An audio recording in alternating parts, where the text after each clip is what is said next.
Have you ever had the desire to write your initials in wet cement? Tempting, isn't it?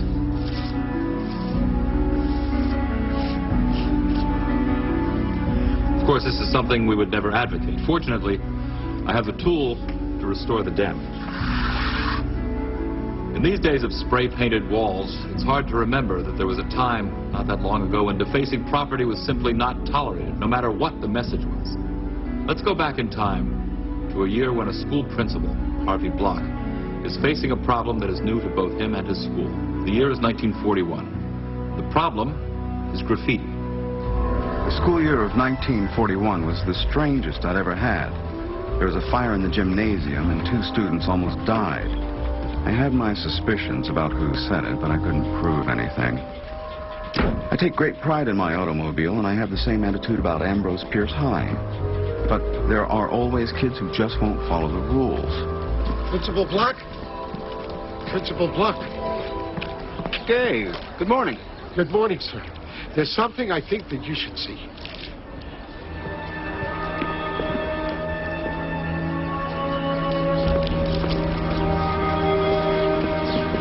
Please excuse us. Remember Pearl Harbor. Someone has deliberately defaced school property. And I have a pretty good idea who it was. I know you got money. Empty your pockets, or I'll empty them for you. What is going on, Evans? Nothing. What do you mean, nothing? This creep owes me money. Don't you, creep? You go along to your next class. You, come with me.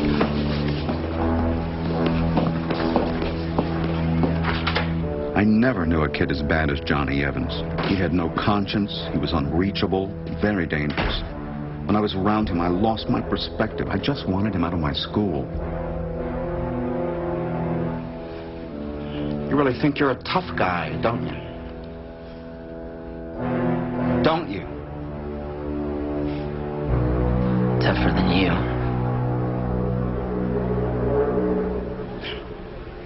You think you can get to me?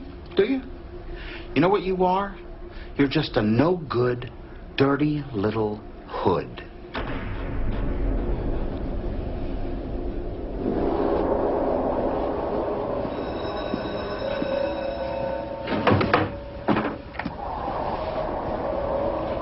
I want you to write the words, "Remember Pearl Harbor," on that blackboard.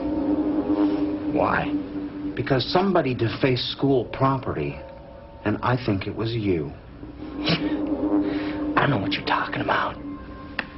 Why is it that every time something goes wrong at the stupid school, you blame me? Because you deserve the blame. You were just no good, Evans. Are you done? No, I'm not done. I think you had something to do with the fire in the gym. Prove it.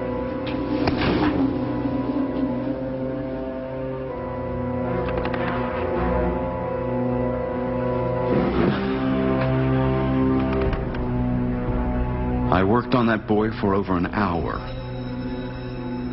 As hard as I tried, I just couldn't get him to crack. The only rules he respected were his rules, the rules of the street. I knew he was a bad influence on the other students, and I worried about that. It was like he had his own code of evil. I never had a kid defy me like this kid. He was the worst thing that ever happened to Ambrose Pierce High. And I thought finally that I might have a way to kick him out.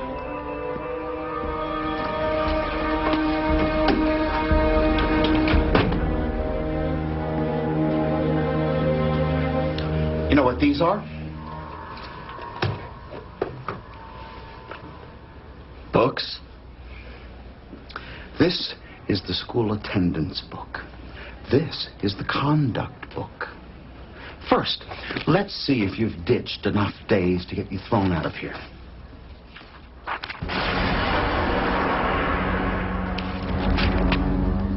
What is this?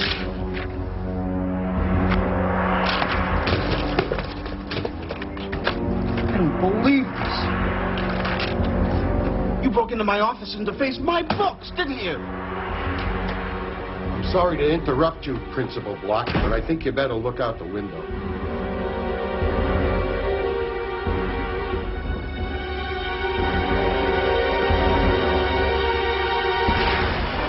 You defaced my automobile. You monstrous little... Now, calm down, son. Calm down. I would hate to see you get into trouble for hitting this punk. When? What do you mean, when? When did I touch your car?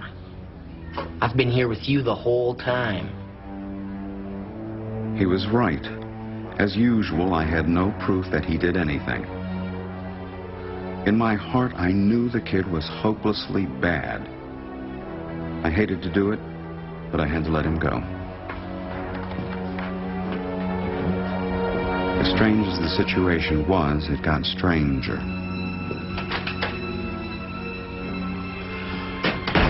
You know, Mr. Block, those same 3 words are written all over the school. Get it? What does Remember Pearl Harbor mean? I wish I knew.